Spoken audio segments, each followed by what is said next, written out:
What do I do on Far Cry 2? Well, the narrative designer. This is a role that, I mean, I don't want to claim like we invented it. I mean, I know lots of folks who work in the game industry who are story designers or narrative designers, but often it means different things depending on the kind of game. In the case of Far Cry 2, Far Cry 2 is an open world game. It's a rather large open world game. It's ambitious, and one of the things that we wanted to try to do was figure out a story strategy that would really map well to the fact that the player is given a lot of choice and a lot of freedom and the ability to kind of go wherever they want and to tackle the different missions of the game in different orders and to really affect the outcome of the game as a whole through their gameplay by running around and shooting. So that meant that we couldn't just have a sort of conventional linear narrative that was grafted onto the game, because really we don't know what the player is going to do. We don't know how they're going to take their approach. We don't know what kinds of missions they're going to want to do. So we couldn't have a story that was so locked in and so engraved in stone in terms of how it was going to unfold that the player was constantly being forced into these sort of bottlenecks in order to see a cutscene or something that would tell them how the story was progressing.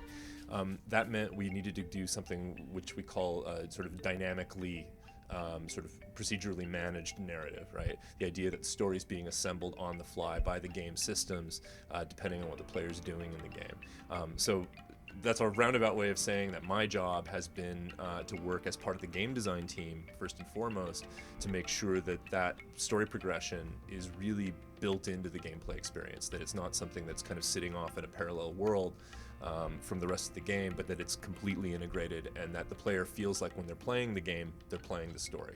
We need to be moving away from this idea that the story is something that we kind of impose on the player and impose on the gameplay experience, and be willing to kind of let go of that authorial control and make the story something that the player creates for themselves. Obviously, we give the player the pieces. We provide him with characters, we provide him with a situation, a conflict, a setting, all the things that need to be there in order to have a story.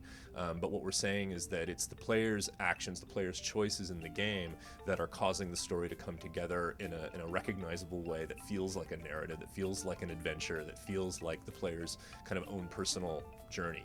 GDC, for people who've never had a chance to attend it, is, it's certainly right now the largest of the kind of game developer events, and it has the reputation of turning into kind of just a big networking schmoozathon sometimes, and I've certainly seen that. But at the same time, there's a ton of really good information there. I mean, the conference itself encompasses both the sorts of lectures and talks like the ones that I'm doing, but also for the first 2 days there's intensive workshops in all the major fields of game development. So for me personally, the thing that I'm going to be looking forward to is attending. There's a game design and workshop that's a 2-day tutorial that takes place on the Monday and Tuesday of it, and that's something that I've been hearing about for a while. The people who are involved with it are great. They always try to bring in some pretty top-notch designers to come in as sort of the instructors for it, and it seems like a really interesting and challenging way to kind of test your game design muscles and do it in a kind of fast way. So I'm looking forward to that. This year there seems to be a ton of talks on narrative design in general. I know that there's going to be some great stuff from the guys that developed BioShock, and that's always interesting to me to be able to kind of see how other developers have approached similar problems. I got to go to Leipzig for the game convention in Germany, and while it has a few things in common with E3 just in terms of the scope of it, I was blown away. I mean, I was so impressed by how intensely excited all of the European fans were who attended. And we had fans who'd driven all the way across Europe, people who'd come in from Russia and from every corner of the former Soviet Union and Eastern Europe as well as Western Europe and the British Isles and whatnot. And I mean, and what impressed me the most was how much of a family event it was, how mass market it was, how accessible it was. You'd see middle-aged couples walking in there without kids. You'd see whole families with little kids.